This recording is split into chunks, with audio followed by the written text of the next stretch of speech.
Assalamu alaikum dear students. I am your instructor Salman Amin Malik for the course Operations Research. Operation Research का आज 8th lecture हम start करने लगे हैं. Last lecture 7th lecture में हमने simplex method जो है अलजेब्राइकली जो है वो उसका एल्गोरिदम जो है स्टेप्स जो हैं वो डेवलप किए थे. एल्गोरिदम भी ऐसा ही प्रॉब्लम सॉल्विंग मेथड होता है जिसमें स्टेप्स डिफाइन किए गए होते हैं. ठीक है.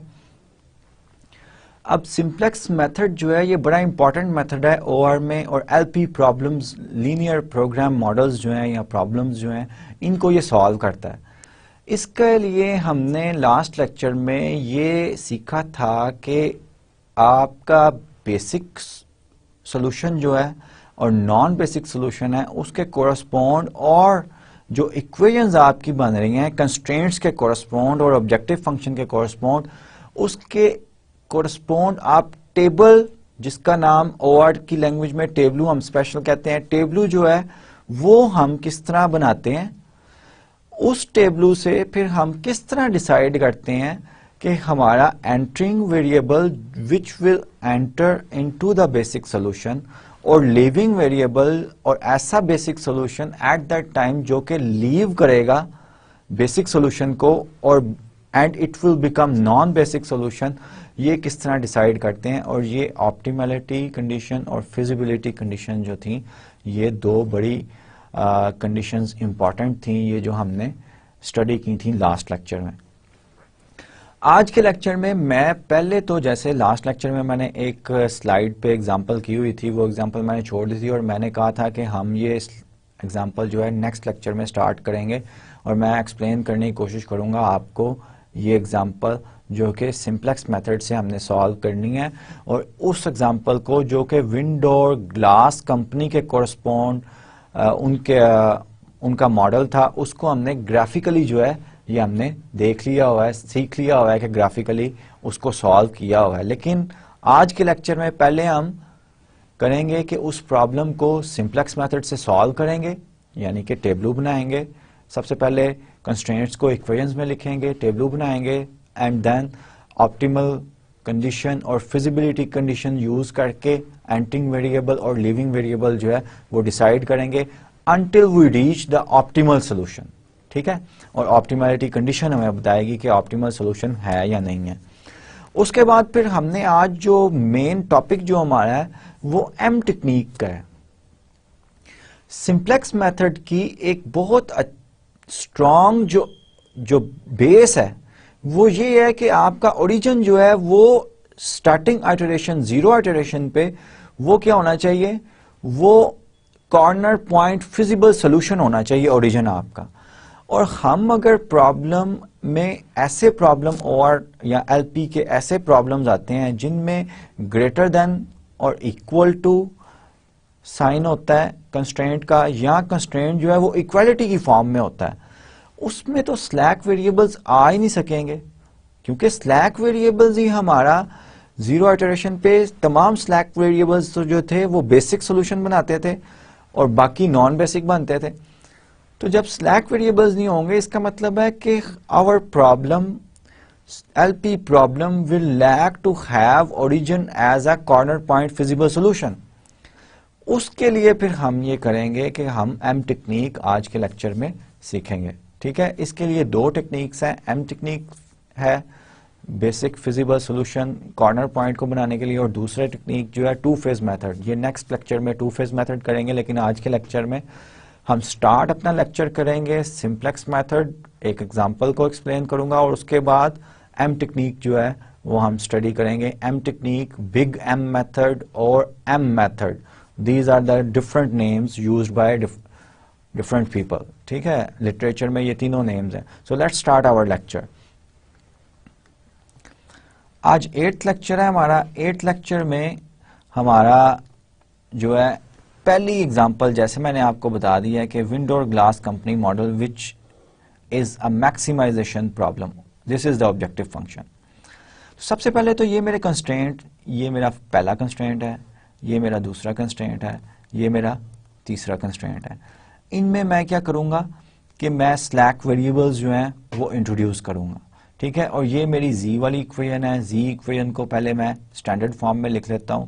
-3x1 -5x2 और स्लैक वेरिएबल्स का कोफिशिएंट जो है वो 0 मैं यहाँ पे डाल दूंगा। अब इन कंस्ट्रेंट्स को, चारों कंस्ट्रेंट्स को अगर मैं स्लैक वेरिएबल इंट्रोड्यूस करूं जो कि x3, x4 और x5 है मेरे इस टेबल में, तो वो इंट्रोड्यूस करने से क्या बनता है मेरा x1 plus x3 equals 4, equation बन गई, स्लैक वेरिएबल है।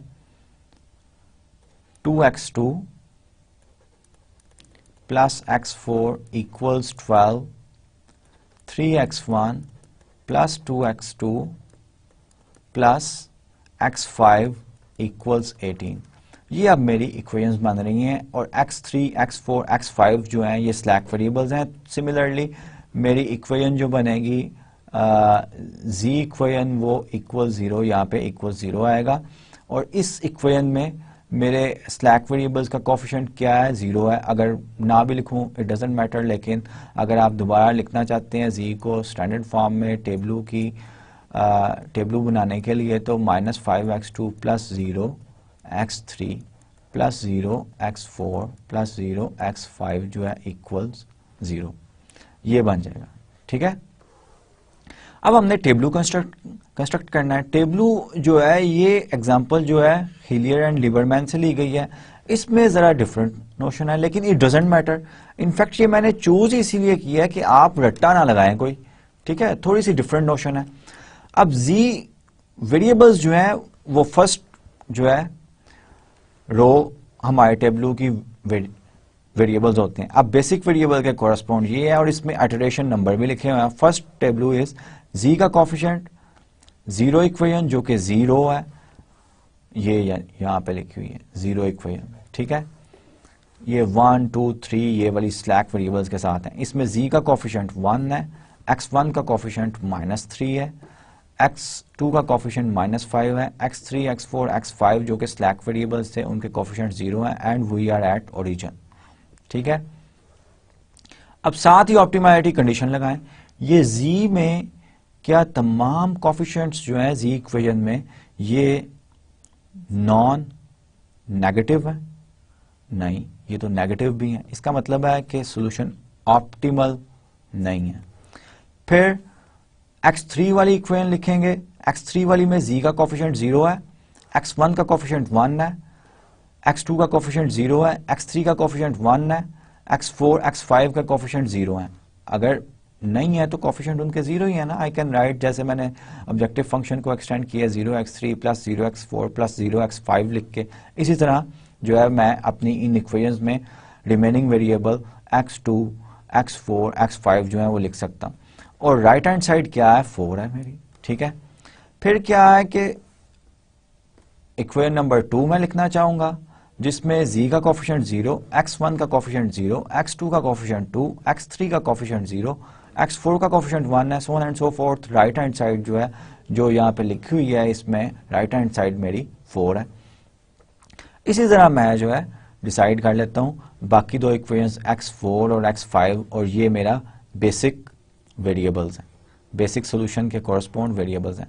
x3 का सॉल्यूशन वैल्यू क्या आ रही है, x3 की वैल्यू 4 आ रही है इस इटरेशन पे, x4 की वैल्यू 12 आ रही है, x5 की वैल्यू 18 आ रही है। ठीक है, अब ये जो है ये 0 इटरेशन पे हमारा बेसिक वेरिएबल्स की ये वैल्यू है और ऑब्जेक्टिव फंक्शन हमारा 0 है जो कि ओरिजिन CPF हमारा है। ठीक है, 0 0 0 solution, all variables are 0, basic non basic variables x1 x2। अब हम देखते हैं ऑप्टिमैलिटी कंडीशन अप्लाई करते हैं। ऑप्टिमैलिटी कंडीशन अप्लाई की तो एंटरिंग वेरिएबल जो है वो मोस्ट नेगेटिव जो है नंबर -3 स्मॉलेस्ट रियल नंबर है या मोस्ट नेगेटिव नंबर जो है वो -3 है, तो x1 will be the entering variable. अब हमने रेशियोज कैलकुलेट करनी है। ये कॉलम आ गया एंटरिंग वेरिएबल का, इसकी रेशियोज कैलकुलेट करनी है। 4/1 4/1 4/1 4 आएगा, 12/0 इंफिनिटी, 18/3 6। इसका मतलब है कि हमारा लिविंग वेरिएबल जो है वो x3 will leave the basic solution. अब पहले से ही कोफिशिएंट 1 है, तो इस रो में ये पिवट एलिमेंट हमारा आ रहा है, ये वाला 1, where the column of the entering variable and row of the living variable meet, ये ऑलरेडी 1 है, तो हमने इसके ऊपर और नीचे तमाम एंट्रीज को कॉलम में 0 करना है। उसके लिए हम रो ऑपरेशंस करेंगे। तो मुझे क्या करना पड़ेगा कि 0 इक्वेशन जो मैंने लिखी हुई है इसमें प्लस करना पड़ेगा 3 टाइम्स इक्वेशन 1 का। ये इक्वेशन के नेम्स हैं, ठीक है, that will make it 0।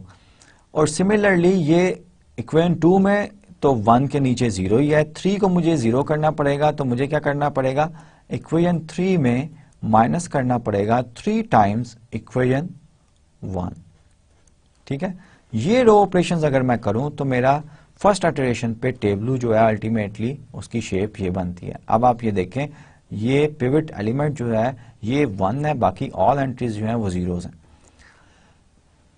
Next मैं देखता हूं अपनी जी रो को, जो कि ये है कि नेगेटिव कोई वैल्यू अगर है तो वो वेरिएबल एंटरिंग वेरिएबल होगा। अब ये x2 जो है उसके कोरस्पोंड नेगेटिव वैल्यू है, it means that will be my entering variable. यहां पे x2 जो है ये मेरा एंटर करेगा सॉल्यूशन में, और लिविंग वेरिएबल मैंने डिसाइड करना है, तो मैं उस कॉलम की रेशियो लूंगा राइट हैंड साइड जो कि ये बन रही है उसके साथ। 4 डिवाइडेड बाय 0 ये इंफिनिटी होता है, 12 डिवाइडेड बाय 2 ये 6 होता है, 6 डिवाइडेड बाय 2 ये 3 होता है। तो 3 जो है ये लीस्ट रेशियो है, नॉन नेगेटिव रेशियो, तो my leaving variable will B x5 at first iteration. x2 enter करेगा और x5 जो है ये लीव करेगा सॉल्यूशन को, ठीक है। अब जो है, अब फिर मुझे गॉस जॉर्डन एलिमिनेशन मेथड जो है वो करना पड़ेगा। इस पिवट एलिमेंट जो है वो मेरा जहां पे ये इंटरसेक्ट कर रहे हैं column of entering variable and row of living variable, ये पिवट एलिमेंट है, इसको मुझे 1 करना पड़ेगा। तो मुझे क्या ऑपरेशन करना पड़ेगा, रो ऑपरेशन, 3 इक्वेशन जो है उसको डिवाइड करना पड़ेगा 2 से, और उसके बाद उस जो इक्वेशन वो आएगी वो इक्वेशन यूज करके मुझे ये एंट्रीज जो हैं उस पिवट एलिमेंट के ऊपर तमाम एंट्रीज जो हैं उनको क्या करना पड़ेगा, 0 करना पड़ेगा।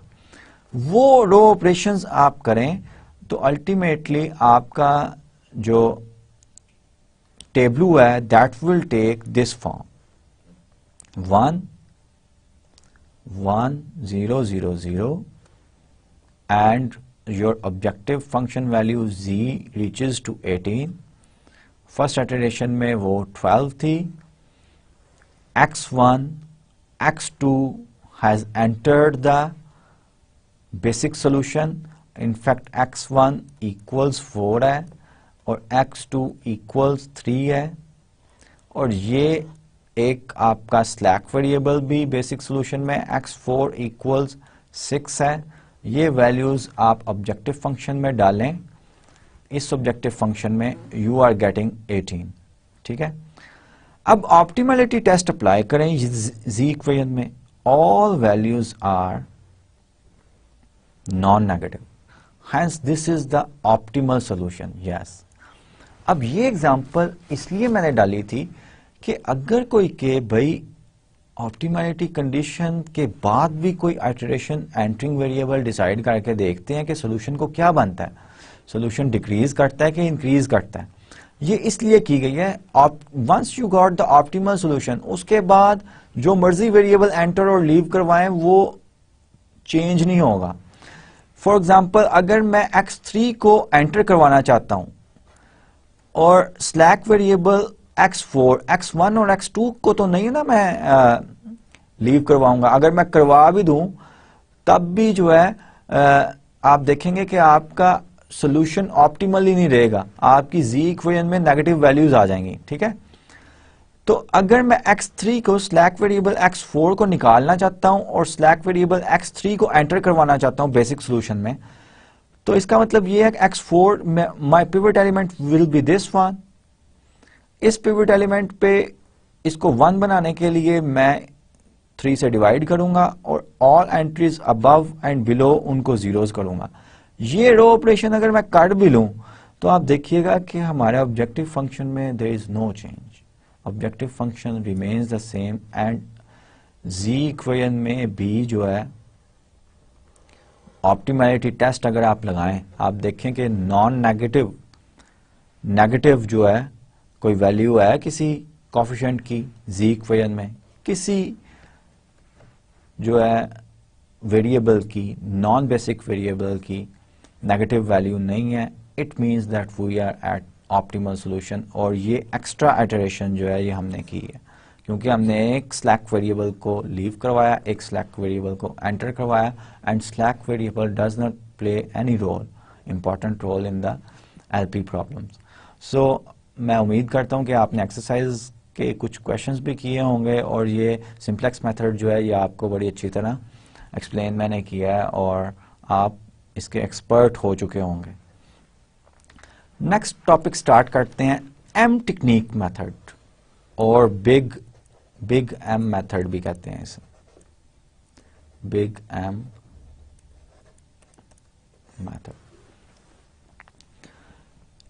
इफ एन इक्वेशन आई, ये मैंने पहले आपको starting at the start of the lecture में ही बता दिया था कि अगर कोई इक्वेशन कंस्ट्रेंट आयत इक्वेशन जो है does not have a slack variable, और ये कब होगा जब हमारा constraint greater than equal to हो या इक्वल टू हो।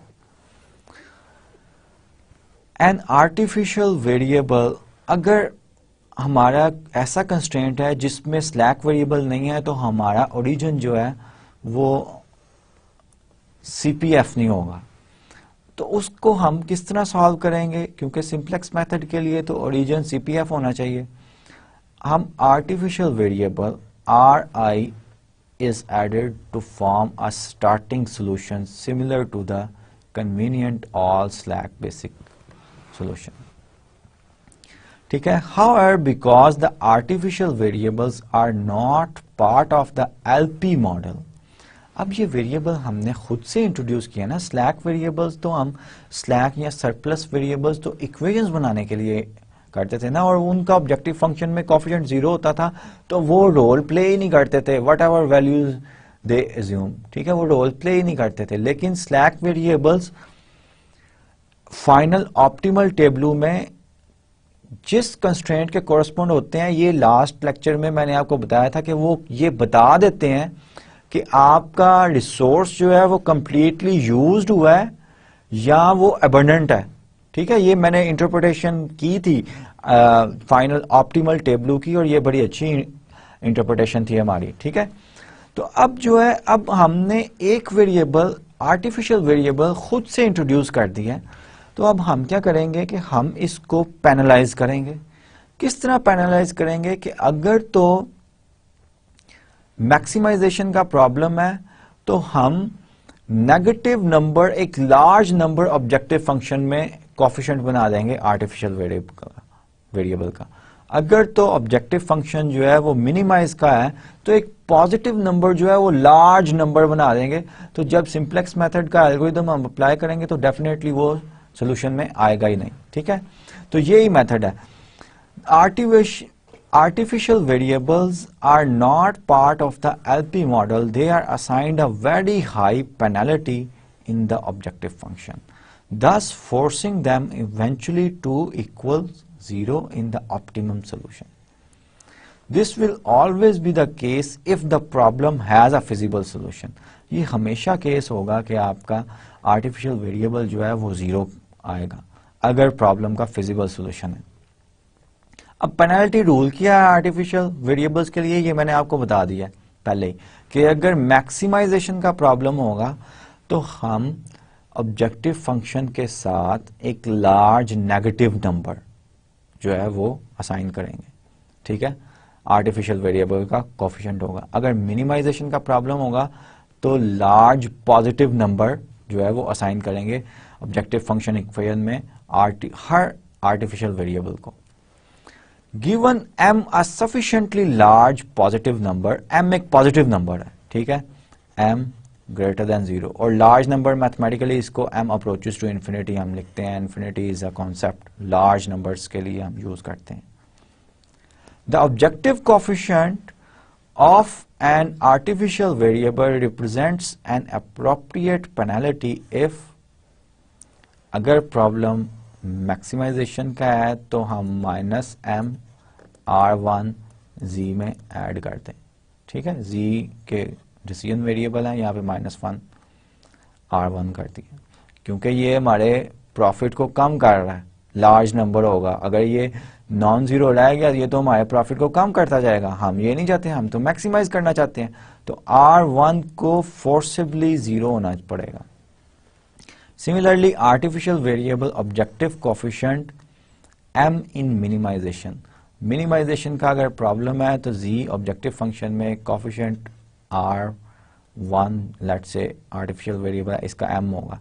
मिनिमाइजेशन जब कर रहे हैं, जब ये पॉजिटिव नंबर है और ये ऐड कर रहे हैं तो ऑब्जेक्टिव ये z को बढ़ाएगा, ये तो हम नहीं चाहते, तो इसका मतलब है कि इसको भी अगर सिंप्लेक्स मेथड हम अप्लाई करें R1 को भी फोर्सिबली 0 होना पड़ेगा if we have a feasible solution. Feasible solution की कंडीशन है कि फिजिबल सोल्यूशन आपके एलपी मॉडल का जरूर हो, ठीक है। अब ये प्रॉब्लम जो है हमने कंसीडर किया है, consider the LP model, minimize, ये इनफैक्ट डाइट प्रॉब्लम है इफ यू रिमेंबर, ये हमने किया हुआ है, एक ही मिनिमाइजेशन प्रॉब्लम किया था, डाइट प्रॉब्लम, ठीक है, एक फॉर्म है, फॉर्म हाउस में हम एक फूड जो है, फीड जो है वो कंस्ट्रक्ट करते हैं, x1 और x2 वेरिएबल्स जो हैं ये और कॉस्ट जो है उस फीड की, उसको हम मिनिमाइज करना चाहते हैं, ठीक है। मेरा ख्याल है कि ये डाइट प्रॉब्लम था।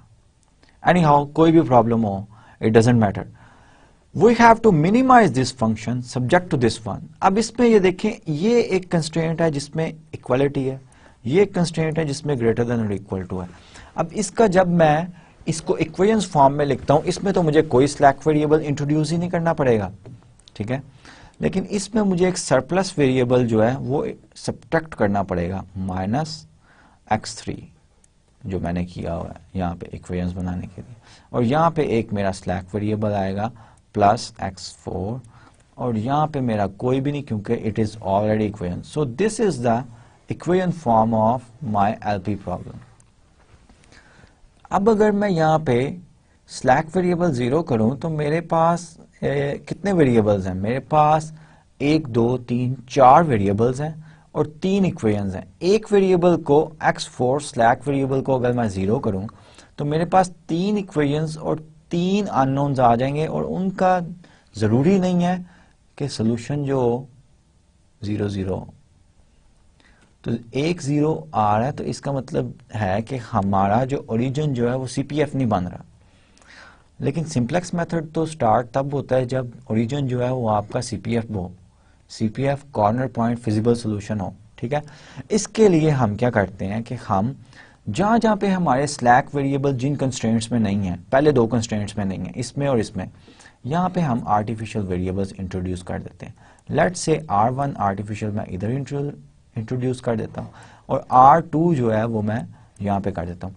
अब क्योंकि मेरे मिनिमाइज का प्रॉब्लम है तो मैं +m R1 +m R2 अपने ऑब्जेक्टिव फंक्शन में ऐड कर देता हूँ। The first and second equation don't have their slack variables, so we introduce 2 artificial variables R1 and R2 in the first and second equations and add the terms mR1। यही हमने last slide में decide किया था कि अगर minimisation का problem होगा तो लार्ज पॉजिटिव नंबर जो है कोफिशिएंट होगा आर्टिफिशियल वेरिएबल का और हम ऑब्जेक्टिव फंक्शन में ऐड कर दिया करेंगे, यही हमने किया है, ठीक है, mR1 R2। The associated starting basic solution is now R1 equals 3, R2 equals 6 and x4 equals 4।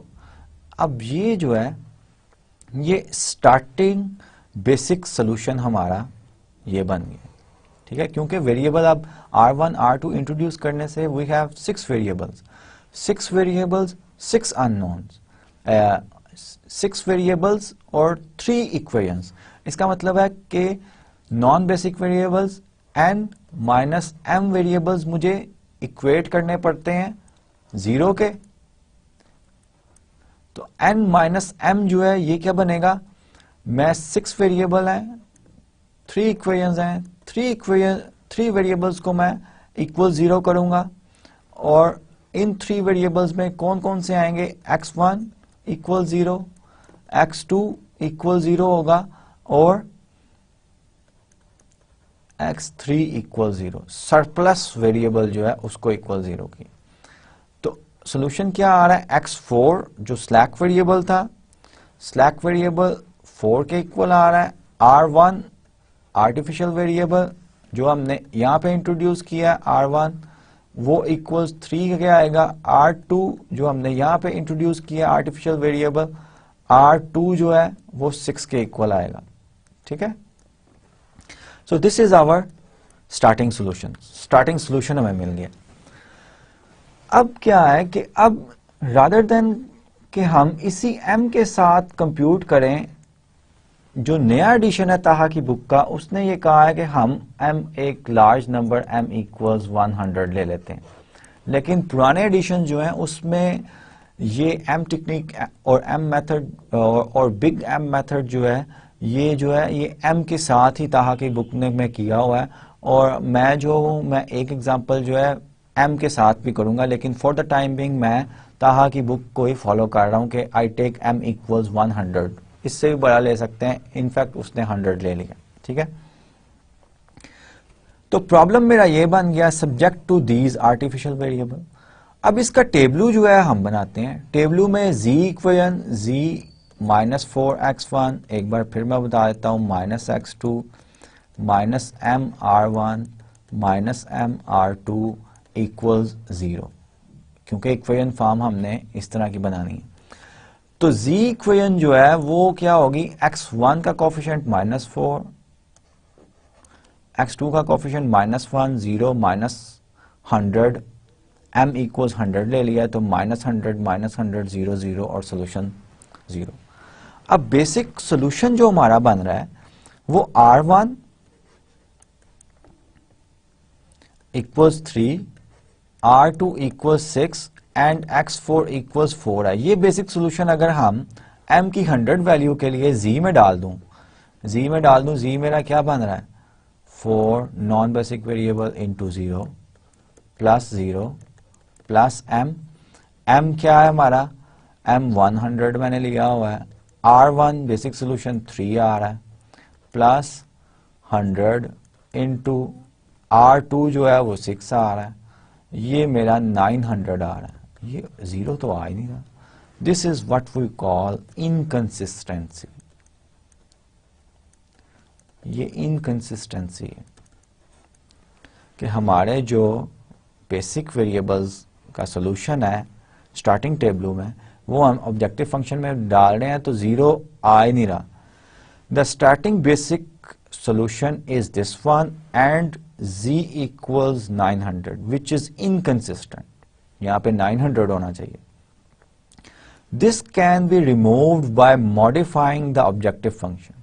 अब ऑब्जेक्टिव फंक्शन को किस तरह मॉडिफाई करना है कि हम ये जो इसकी कंस्ट्रेंट की इक्वेशंस हैं, यहां से r1 क्या आता है, r1 की वैल्यू आ सकती है 3 माइनस 3x1 माइनस x2 और r2 की वैल्यू क्या आएगी, 6 minus 4x1 minus 3x2 plus x3। In fact मैंने आपको लास्ट लेक्चर में भी बताया था कि जब आपका सॉल्यूशन बेसिक वेरिएबल्स की वैल्यूज जो है, बेसिक वेरिएबल्स के कोफिशिएंट्स जो है ना, ये एक ट्रिक है कि बेसिक वेरिएबल के coefficients in your objective function should be 0 होने चाहिए हमेशा, ठीक है, ऑब्जेक्टिव फंक्शन की इक्वेशन में। अब ये r1 और r2 के कोफिशिएंट तो ऑब्जेक्टिव फंक्शन में 0 नहीं है, ये तो प्लस m है, तो वी विल मेक देम 0। किस तरह मेक कर सकते हैं कि हम जिन कंस्ट्रेंट्स में हमने आर्टिफिशियल वेरिएबल इंट्रोड्यूस किए हैं, इन कंस्ट्रेंट को से हम R1 और R2 की वैल्यू ऑब्जेक्टिव फंक्शन में डाल दें, क्योंकि ये x1 x2 स्लैक या सरप्लस वेरिएबल में होगा, तो हमारे पास ऑब्जेक्टिव फंक्शन में बेसिक सॉल्यूशन के कोफिशिएंट्स जो हैं वो 0 0 बन जाएंगे। अब यही काम हम टेबलू से भी कर सकते हैं, ठीक है। या तो आप ये R1 R2 की वैल्यू इस पे डाल दें Z में और फिर ये इक्वेशन लिख लें, ठीक है, सिंप्लीफाई करके। अब x1 के कोफिशिएंट -4 सम m होगा, m इक्वल 100 अगर हमने लिया हुआ है, ठीक है। एक एग्जांपल मैं m के साथ ही करूंगा जैसे मैंने आपको पहले कहा। तो टेबलू से हम ये काम कैसे कर सकते हैं? हमने ये कोफिशिएंट 0 करने हैं ना ऑब्जेक्टिव फंक्शन की इक्वेशन में, तो हम रो ऑपरेशंस करेंगे। हम क्या करते हैं, हम R1 0 से प्लस कर देता हूं मैं 100 टाइम्स R1। ये करने से एक ये रो ऑपरेशन करूंगा मैं, फर्स्ट वन। सेकंड वन मैं क्या करूंगा, 0 से प्लस 100 टाइम्स ही R2 के कोरस्पोंड जो रो है वो कर दूंगा, ठीक है। और ये करने से 100 टाइम्स जब मैं करूंगा तो ये तो 300, ये कोफिशिएंट x1 का क्या बन जाएगा, -4 प्लस 300 प्लस 400 विच इज 696 बन जाएगा। सिमिलरली इसका कोफिशिएंट भी हम कैलकुलेट कर सकते हैं, लेकिन ये ऑब्जेक्टिव क्या हुआ कि ये हमने कोफिशिएंट 0 करने थे, ये हमारे कोफिशिएंट 0 हो जाएंगे जब मैं ये दो रो ऑपरेशंस करूंगा अपने इस स्टार्टिंग टेबल पे, ठीक है। जैसे 696 ये कोफिशिएंट बनेगा और आपका ये कोफिशिएंट क्या बनेगा, -1 प्लस 100 प्लस 300, ये बन जाएगा 359 बन जाएगा। और बाकी तमाम बेसिक वेरिएबल्स जो हैं उनके कोफिशिएंट्स जो हैं वो 0, ये 0 ही पहला था, इसका भी -100 बन जाएगा, ठीक है। तो ये जो इनकंसिस्टेंसी थी कि हमारा z तो बेसिक वेरिएबल्स की जो वैल्यूज आ रही हैं उससे z हमारा 900 बन रहा था, लेकिन यहां पे z 0 लिखा हुआ, 0 से ओरिजिन से स्टार्ट करना है सिंप्लेक्स मेथड ने, तो हम इस कंसिस्टेंसी को हम इस तरह रिमूव किया करेंगे, ठीक है। तो इस तरह जो है हमने इनकंसिस्टेंसी जो है वो अपने टेबलू में रिमूव कर ली और ये कोफिशिएंट आ गए हमारे न्यू टेबलू जो है वो ये आ गया, ठीक है। इसमें x1 मैंने ऑलरेडी आपको बता दिया है कि x1 696 है, x2 399, और ये वैल्यूज किस तरह आ रही हैं ये मैंने आपको बता दिया कि किस तरह हमने कैलकुलेट किए हैं लास्ट स्लाइड में, पिछली स्लाइड में, ठीक है। अब अगर आप चेक करें कि ऑब्जेक्टिव फंक्शन हमारा क्या था, 2x1 plus x2 plus m R1 plus m R2 where m equals 100, ये वैल्यूज डालें आप, R1 और R2, x1 equal 0, x2 equal 0 और R1 R2 की 36 वैल्यू डालें, आपके पास z जो है ये 900 आ रहा है। In other words, we have removed the inconsistency which we have in the previous tableau. Now this tableau is consistent. Consistent means क्या है कि ये बेसिक वेरिएबल्स की वैल्यूज अगर आप ऑब्जेक्टिव फंक्शन में डालें तो z की वैल्यू भी वो ही आ रही है जो बेसिक वेरिएबल्स की वैल्यू डाल के z में आती है। 900 ही हमने यहाँ पे टेबलू में लिखा हुआ। अब ये this tableau is ready to apply the simplex method. Simplex method जो है हम इस पे अप्लाई कर सकते हैं जो हमने लास्ट लेक्चर में सीखा हुआ है और हम एक्सपर्ट हैं बड़े सिंप्लेक्स मेथड के। यही मैंने रिमार्क लिखा हुआ है, the value of z equals 900 is now consistent with the basic starting solution and now the table is ready to apply the simplex method. Simplex method apply करने के लिए टेबलू रेडी है। ऑप्टिमैलिटी कंडीशन जो है इसको हम apply करेंगे। अब ऑप्टिमैलिटी कंडीशन क्या है कि हम मिनिमाइजेशन का प्रॉब्लम कर रहे हैं। मिनिमाइजेशन के प्रॉब्लम में हमारे जी इक्वेशन में तमाम वैल्यूज जो हैं वो नॉन पॉजिटिव होनी चाहिए। इसका मतलब है या जीरो होनी चाहिए या पॉजिटिव होनी चाहिए।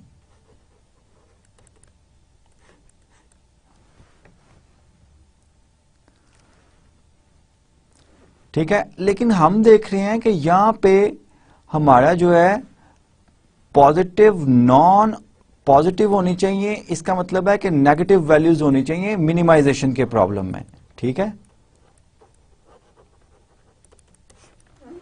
अब हम देख रहे हैं कि जी इक्वेशन में non basic variables x1, x2, x3, x3 का तो नेगेटिव कोफिशिएंट है लेकिन x1 और x2 का पॉजिटिव कोफिशिएंट है। तो जो मोस्ट पॉजिटिव नंबर होगा that variable will enter the basic solution जो कि x1 है। जाहिर बात है 696 जो है ये बड़ा नंबर है और 399 जो है ये छोटा है, इक्वल तो होगा ही नहीं, 399 छोटा नंबर है। ठीक है, तो दैट विल एंटर। अब लिविंग देखनी है हमने तो we will take the ratios लेंगे। तो फर्स्ट ये कॉलम आ गया आपका एंटरिंग वेरिएबल के कोरस्पॉन्ड, इसकी रेशो लेनी है right hand side of the equation. Right hand side equation की ये है। फर्स्ट इक्वेशन R1 की क्या आएगी 3/3 जो कि 1 है। सेकेंड इक्वेशन R2 की क्या आएगी, ये 6/4 आएगी, ये 1 पॉइंट समथिंग होगी, ग्रेटर देन 1 नंबर है। ठीक है, थर्ड इक्वेशन X4 इक्वेशन की 4/1 ये 4 रेशो आ रही है। तो इन सब में मिनिमम रेशो क्या हुई 1 वैल्यू है। इसका मतलब है उसके कोरस्पॉन्ड जो वेरिएबल है बेसिक सोल्यूशन में वो that will be my leaving variable. So my leaving variable will be R1। This is my leaving variable. ये यहां पे लिखा हुआ है optimality condition as we are minimizing the most positive coefficient in zero will be the entering variable. By applying this, the entering variable is x1. Feasibility condition हमें living variable की बताती है। The minimum ratio of the feasibility condition specifies R1 as the living variable.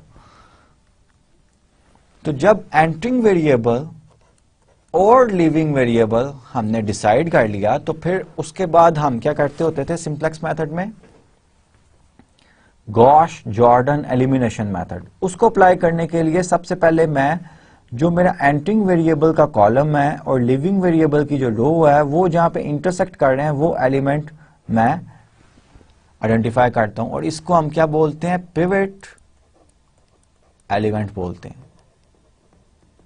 ये मेरा pivot element है। इसको सबसे पहले मैं ऐसा रो ऑपरेशन करूंगा कि इसको मैंने 1 करना है। इसको 1 करने के लिए मुझे R1 रो को, ये जो फर्स्ट रो है R1 रो को, इसको डिवाइड करना पड़ेगा 3 से। 3 से जब मैं डिवाइड करूंगा ये बन जाएगा 1, ये बन जाएगा 1/3, ये भी बन जाएगा 1/3 और ये बन जाएगा 3/3 1। ये ही पहली रो है मेरी नेक्स्ट टेबल की। ठीक है, और x1 एंटर कर जाएगा बेसिक सॉल्यूशन को। R1 को जो है हमने बाहर किक आउट कर दिया। अब जब ये 1 कर दिया मैंने तो मैंने ऊपर वाली और नीचे वाली तमाम नॉन जीरो एंट्रीज को 0 करना है। तो मुझे रो ऑपरेशन क्या करना पड़ेगा, पहला जी वाली 696 को 0 करने के लिए मुझे 0 को रो में से माइनस करना पड़ेगा 696 टाइम्स अब जो नए टेबल में x1 रो है, ये वाली x1 रो वाली, ये 0 हो जाएगा। सिमिलरली फिर रो ऑपरेशन मुझे क्या करना पड़ेगा, ये 0 करने के लिए 4 0 करने के लिए मुझे रो ऑपरेशन करना पड़ेगा R2 माइनस 4 टाइम्स x1 रो। ठीक है, और ये एलिमेंट 0 करने के लिए मुझे रो ऑपरेशन क्या करना पड़ेगा, x4 रो माइनस x1 रो। ठीक है, ये जब ऑपरेशंस मैं करूंगा देन कैलकुलेशंस करूंगा कॉरस्पॉन्डिंग पूरी की पूरी रो को मल्टीप्लाई करके आपने पूरी की पूरी रो से करना है, ठीक है। जब मैं ये ऑपरेशन करूंगा अल्टीमेटली मेरा first iteration at the end of first iteration my table will be this one, ये मेरा टेबल जो है ये बन जाएगा, जिसकी R2 की वैल्यू आप ये देखें 0 0, ये वैल्यू जो है इसने एंटर किया था, इसमें सिर्फ 1 x1 के कोरस्पॉन्ड जो है वेरिएबल 1 है, कोफिशिएंट 1 है, बाकी तमाम जो एंट्रीज कॉलम में है वो 1 है। अब फिर मैं ऑप्टिमलिटी कंडीशन करूंगा, मैं देखूंगा कि ये मिनिमाइजेशन का प्रॉब्लम है, तो z इक्वेशन में कोफिशिएंट्स जो हैं वो तमाम नॉन पॉजिटिव हैं, इसका मतलब है कोफिशिएंट्स तमाम 0 या नेगेटिव होने चाहिए, लेकिन मैं देख रहा हूं कि एक x2 के कोरस्पॉन्ड पॉजिटिव है कोफिशिएंट, इसका मतलब है कि my x2 will enter the solution, मेरा सॉल्यूशन ये 204 जो है ये ऑप्टिमल नहीं है, तो x2 will enter the solution और रेशियोज कैलकुलेट करूंगा 1 मल्टीप्लाइड बाय 3 और ये कॉलम मेरा बन गया एंटरिंग वेरिएबल के कोरस्पॉन्ड, x1 का रेशियो 3 बन रहा है, 2 मल्टीप्लाइड बाय 3 बाय 5 ये 6 बाय 5 बन रहा है, एंड x4 के कोफिशिएंट्स 3 मल्टीप्लाइड बाय 3 बाय 5 ये 9 बाय 5 बन रहा है। इनको जरा कैलकुलेट कर लेते हैं क्योंकि मिनिमम रेशियो वाला that will be the living variable, ठीक है। अब आप इसको अगर कैलकुलेट करें तो ये 1.2 बनेगा, इसको अगर कैलकुलेट करें ये 1.8 बनेगा। ऑफ कोर्स मिनिमम जो है वो ये है, सो मिनिमम ये सेकेंड रेशियो जो है आ रही है, this corresponds to the R2 variable, so R2 will be the living variable, ये जो होगा ये लिविंग वेरिएबल। तो फिजिबिलिटी कंडीशन ने हमें लिविंग वेरिएबल भी बता दिया, ऑप्टिमलिटी कंडीशन ने हमें एंटरिंग वेरिएबल बता दिया, सो पिवट कॉलम जो है एलिमेंट जो है वो हमारा ये होगा 5/3, इसको 1 मैंने करा है, इस पूरी रो को मैं 3/5 से मल्टीप्लाई कर दूंगा, and then I will make all these entries as 0 by Gauss elimination method. ये जो है करने के बाद मेरा टेबलू जो है वो ये मैंने लिखा हुआ है, इनफैक्ट मैंने सिंप्लीफाई नहीं किया हुआ, इसी तरह मैं कंटिन्यू करूंगा, टेबलू जो आएगा and you will do yourself continuing with simplex computations, 2 more iterations are needed, 2 iterations आपको और करनी पड़ेंगी। एक तो ये मैंने पिछली बता दी है ना कि ये एंटर करेगा और ये R2 जो है ये लीव करेगा। फॉर एग्जांपल थोड़ा सा मैं आपको बता देता हूं, फिर मुझे R2 मेरी रो क्या बन जाएगी, इसको मैंने पूरी कंप्लीट R2 रो जो है 0 5/3 -1 -4/3 1 0 2, इस सारी रो को मैंने 3/5 से मल्टीप्लाई करना है, तो ये न्यू मेरी R2 रो जो है ये क्या बन जाएगी 0 1 -3/5 -4/5 3/5 0 and 3 2s are 6/5, ये रो बन जाएगी। अब नेक्स्ट रो ऑपरेशन क्या करना पड़ेगा मुझे 1670 minus 167, this is new R1 रो, और X2 इसको नए टेबल में नाम जो है वो मैं X2 का दूंगा, क्योंकि X2 ने एंटर करना है, इसने लीव करना है, तो it will be replaced by X2। Just मैं कुछ कंप्यूटेशन जो है करके दिखा रहा हूं आपको कि आपने इस तरह इसकी 2 इटरेशंस जो है वो खुद से करनी है, कैलकुलेशंस तो आप कर सकते हैं ना, आइडिया तो मैंने आपको समझा दिया है कि किस तरह करना है, ठीक है। तो इसके बाद फिर आप क्या करेंगे कि ये रो ऑपरेशन करेंगे। इस रो ऑपरेशन का क्या मतलब है कि 0 1 6 7, ये मैं 0 लिख रहा हूं, -100 -232 0 0 204 और माइनस करना है आपने 167, माइनस करना है 67 से मल्टीप्लाई करना है इस रो से 167 इंटू -3/5 167 इंटू 3 4/-4/5 167 इंटू +3/5, ये 0 ही रहेगा, 167 इंटू 6/5, ठीक है। तो इन दो इक्वेशंस को आप सब्ट्रैक्ट कर देंगे। सब्ट्रैक्ट करने से ये जो नंबर आता है इसको -100 and you will get a new equation. Similarly आप इसको करेंगे and after 2 computations you will reach the optimum or optimal solution, which is x1 equals 2/3 and x2 equals 9/5, where your z is 17 divided by 5। मैं उम्मीद करता हूं कि ये आप इजीली कर लेंगे। अब एक और एग्जांपल जो है उसको हम देखते हैं। ये विंडोर ग्लास कंपनी मॉडल है और इसमें थर्ड कंस्ट्रेंट जो है वो हमने मॉडिफाइड किया है। थर्ड कंस्ट्रेंट इनफैक्ट जो है ये इक्वेशन हमने बना दी है। इसका मतलब ये हुआ कि यहां पे there will be no slack variables और ये इसका ग्राफिकल सॉल्यूशन भी मैंने बनाया। इन सब इक्वेशंस को प्लॉट करके इसका जो है सॉल्यूशन जो है वो हमने कॉर्नर पॉइंट 2 आते हैं, ये ओरिजिन पॉइंट है, फिजिबल रीजन जो है ये आपका ये आता है, ठीक है, और ये अब कॉर्नर पॉइंट्स पे जो है ये मैक्सिमम वैल्यू ले सकता है, ठीक है। लेकिन जब इसको सिंप्लेक्स मेथड से हमने करना है तो इसको तो हमें ट्रांसफॉर्म करना पड़ेगा। x1 plus x2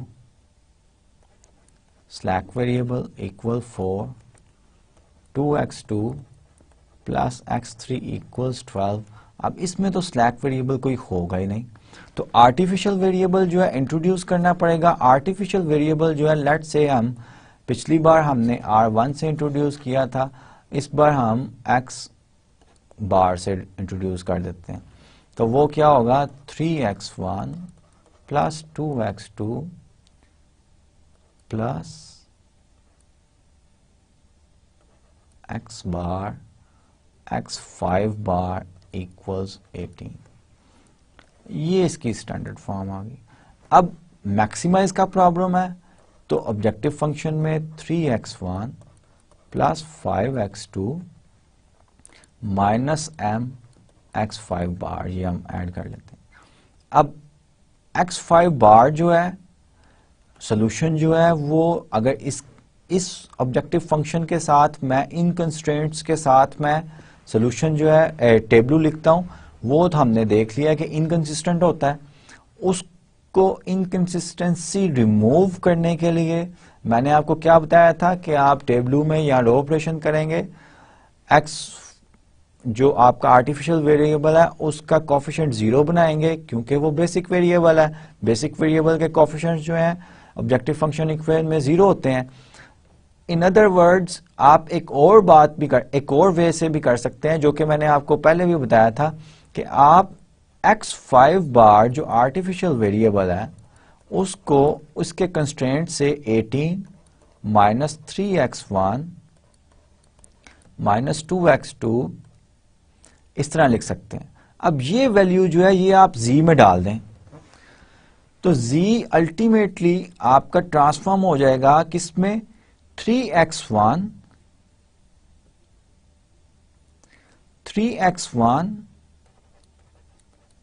plus 5x2 minus m 18 minus 3x1 minus 2x2, और इसको अगर मैं सिंप्लीफाई करूं तो ये बन जाएगा 3 plus 18m into x1 z, ये मेरा बन रहा है, plus 5 plus 2m x2 minus 18m। और अगर टेबलू बनाने के लिए मैं z को इक्वेशन फॉर्म में लिखूं, it will become minus 3 plus 18m, और याद रखिएगा कि m is a large number, m approaches to infinity, m is a large number. Last example में तो हमने m को 100 तक लिया था, लेकिन अब हम इस प्रॉब्लम को सॉल्व करेंगे m के साथ ही। मैंने आपको कहा था कि मैं एक एग्जांपल m के साथ ही सॉल्व करूंगा। z minus 3 plus 18x1 minus 5 plus 2m x2 equals 18 into m, that will be a real number। इसको मैं माइनस 18m यहीं पे रखूंगा, ठीक है। ये मेरा ऑब्जेक्टिव फंक्शन हो। अब इस ऑब्जेक्टिव फंक्शन में आप देखें x1 और x2 आर्टिफिशियल वेरिएबल नहीं है, so we are getting rid of artificial variable, and जो इनकंसिस्टेंसी आर्टिफिशियल वेरिएबल की वजह से ऑब्जेक्टिव फंक्शन में आती थी वो हमने रिमूव कर दी है। और ये मैंने आपको पहले भी कहा था कि आप टेबलू से भी कर सकते हैं कि आप इस प्रॉब्लम का टेबलू लिख लें, फिर z इक्वेशन में आर्टिफिशियल वेरिएबल का जो कोफिशिएंट है ऐसा रो ऑपरेशन करें कि वो कोफिशिएंट 0 हो जाए, ठीक है। इससे भी कर सकते हैं और दूसरे वे से भी कर सकते हैं। अब नेक्स्ट स्लाइड में मैंने जो है सिंप्लेक्स मेथड अप्लाई किया हुआ है। अब आप ये देखें कि अगर आप कंपेयर करें 3 माइनस 3m, ये आपकी z इक्वेशन है, ठीक है। ये आपकी z इक्वेशन जो कि यहां से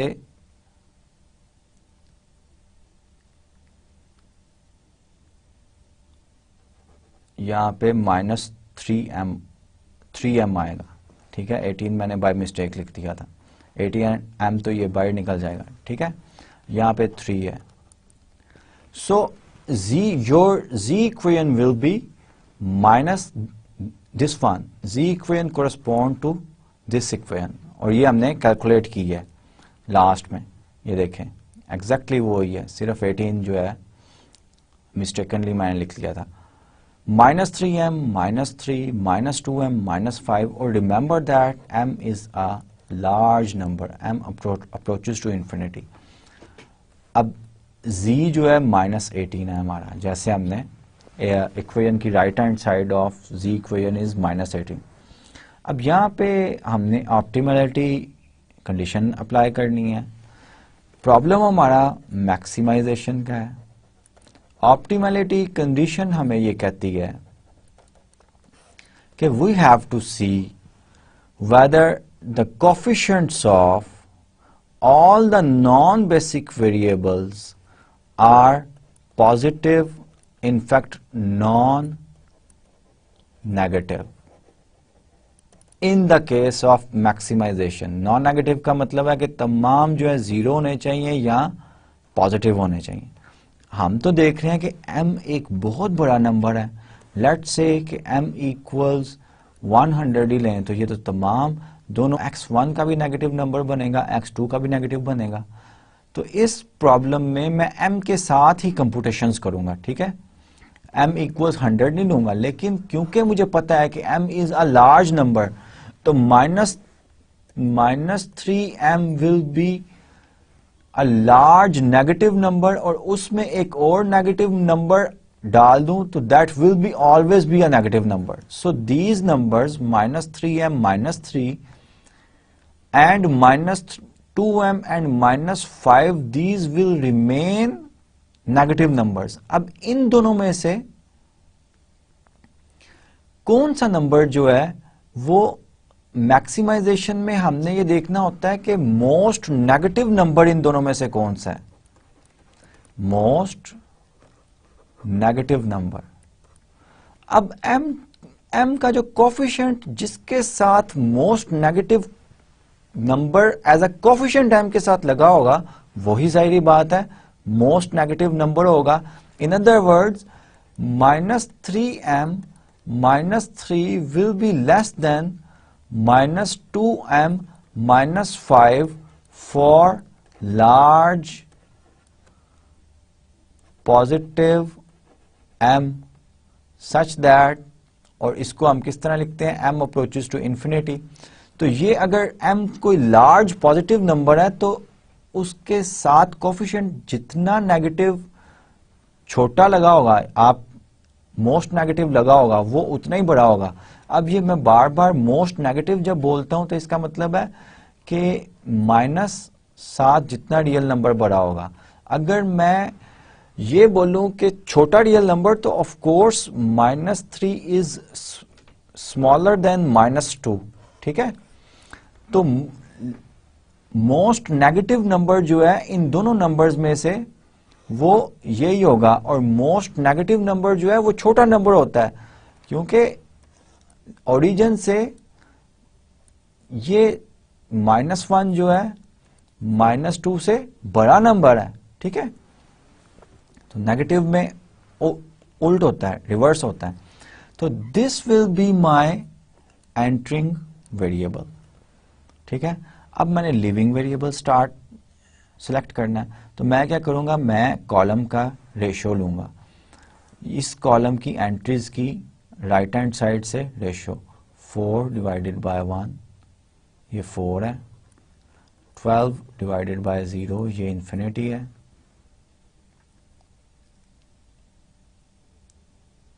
और नेक्स्ट मेरा क्या होगा, मेरा x 18 डिवाइडेड बाय 3 जो के 6 है, ठीक है। इन सब में से स्मॉलेस्ट रेशियो कौन सी है, 4, that will be my leaving variable. So this will be my leaving variable which is x3।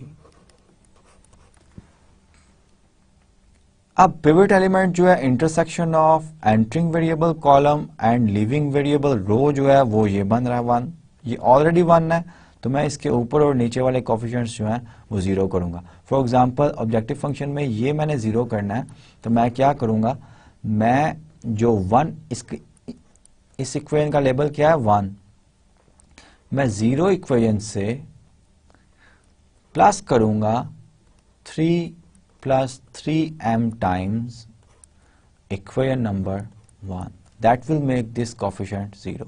नीचे 0 ही है, और 3 वाले का जो है इसको भी मैं 0 करूंगा। इसको 0 करने के लिए मुझे रो ऑपरेशन क्या करना पड़ेगा, इसके लिए मुझे रो ऑपरेशन करना पड़ेगा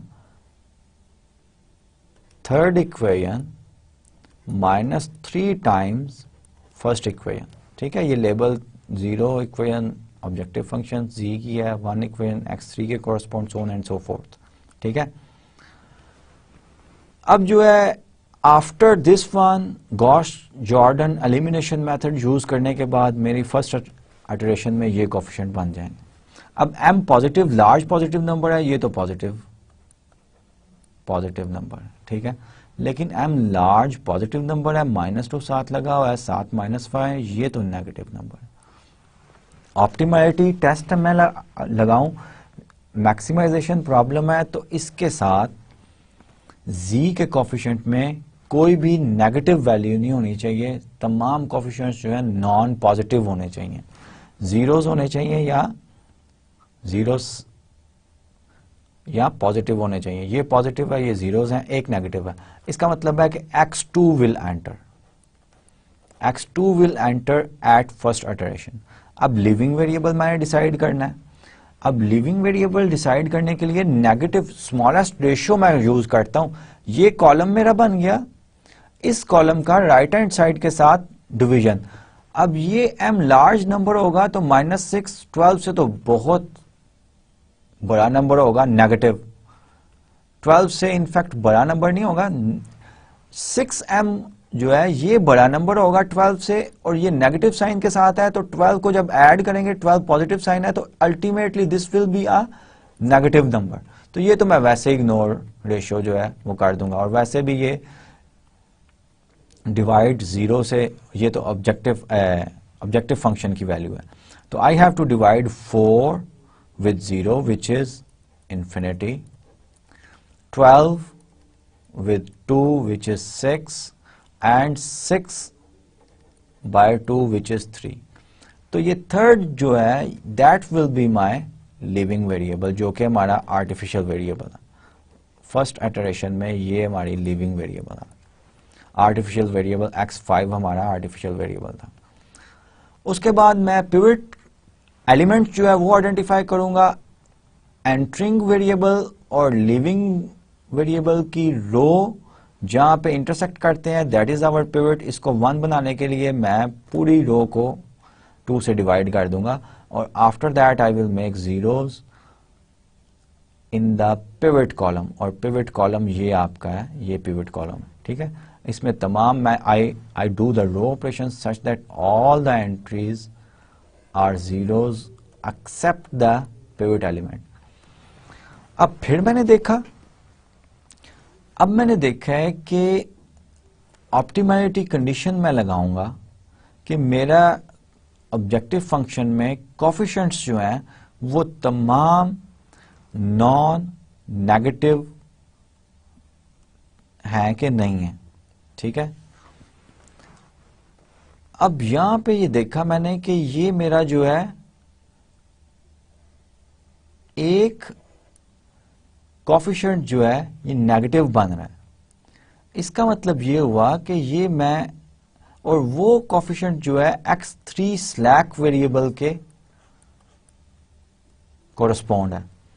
इसका मतलब ये हुआ कि अब भी जो मेरा ऑब्जेक्टिव वैल्यू है इसमें मैं इंप्रूवमेंट ला सकता हूं बाय एंटरिंग वेरिएबल, अगर मैं डिसाइड करूं x3 को, और लिविंग वेरिएबल जो है वो मैं डिसाइड करूं x4 को, ठीक है। और ये एंटरिंग वेरिएबल और लिविंग वेरिएबल उसी तरह ही मैंने अब काफी बार आपको एक्सप्लेन किया है कि किस तरह एंटरिंग वेरिएबल और लिविंग वेरिएबल डिसाइड करते हैं, ठीक है। फॉर एग्जांपल एंटरिंग वेरिएबल से कॉलम आइडेंटिफाई हो जाता है, उस कॉलम की एंट्रीज की रेशियो हम लेते हैं और स्मॉलेस्ट रेशियो लेते हैं। फॉर एग्जांपल 4 डिवाइडेड बाय 1 ये 4 आ रहा है, 6 डिवाइडेड बाय 3 2 आ रहा है, और ये तो नेगेटिव वैल्यू है, नेगेटिव हम इग्नोर करते हैं, तो ये लीव करेगा x4 वेरिएबल, बेसिक वेरिएबल जो है for the time being iteration 2 में।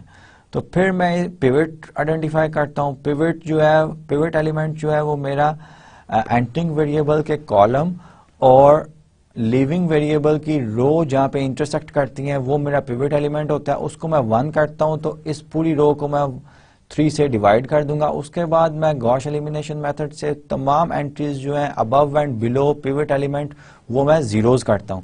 ये मैं जीरोस कर दी और अल्टीमेटली ये मेरा टेबलू आ गया। अब मेरा जी जो है ये 36 पे इंप्रूव हो गया, ठीक है। और मेरा बेसिक वेरिएबल्स जो हैं वो x1 इक्वल्स 2 है, x2 इक्वल्स 6 है, एंड x3 इक्वल्स 2 है। By these values I have my objective function z equals 36 which is the optimal solution। अब आप देखें कि आप ऑप्टिमल टेस्ट लगाएं इस इटरेशन पे, आपका तमाम एंट्रीज जो हैं ऑब्जेक्टिव फंक्शन में 0 हैं या पॉजिटिव हैं। m is a large number. So ये एग्जांपल जो है ये मैंने m के साथ ही कंप्यूटेशंस की हैं, और पिछली एग्जांपल में मैंने m को एक लार्ज नंबर 100 ले लिया था। अब m टेक्निक में जो है एक बड़ा ड्रॉबैक है, जो कि ड्रॉबैक ये है कि जब हम m is a large number, अगर हमारे पास सपोज के 1000 वेरिएबल्स हैं तो हम बाय हैंड तो कंप्यूटेशंस नहीं कर सकते। We will write a program, an algorithm and give the machine to solve for us for the LP problem। लेकिन अगर m लार्ज नंबर, मशीन को तो लार्ज नंबर एम ही नहीं दिया जा सकता कि M is a large number, machine को तो एक फिक्स नंबर देना पड़ेगा, लेट्स से 100 और 200। तो जब हम कंप्यूटेशंस करेंगे गॉश एलिमिनेशन मेथड करने के लिए, तो राउंड ऑफ एरर जो है वो बहुत ज़्यादा हमारा इन्वॉल्व हो जाएगा। ये राउंड ऑफ एरर जो है ये हमारा बड़ा मैटर करेगा, मैटर करता है इनफैक्ट मशीन कंप्यूटेशंस में। इसको अवॉइड करने के लिए हम एम टेक्निक का ये बहुत बड़ा ड्रॉबैक है कि ये राउंड ऑफ एरर से ऑब्जेक्टिव जो फंक्शन जो है जो मैक्सिमाइज या मिनिमाइज हमने करना है वो मे भी इफेक्ट हो उसकी वैल्यू। तो नेक्स्ट लेक्चर में हम टू फेज मेथड करेंगे जो कि एम टेक्निक की रिप्लेसमेंट है, और जितने भी सॉफ्टवेयर ओआर के अवेलेबल हैं ओआर प्रॉब्लम्स को सॉल्व करने के लिए काफ़ी सॉफ्टवेयर जो हैं अवेलेबल हैं, वो तमाम जो हैं एलपी मॉडल्स को सॉल्व करने के लिए टू फेज मेथड जो हमने नेक्स्ट लेक्चर में स्टडी करना है वो ही मेथड अप्लाई करते हैं। Take very good care of yourself and your dear ones. Allah हाफिज़।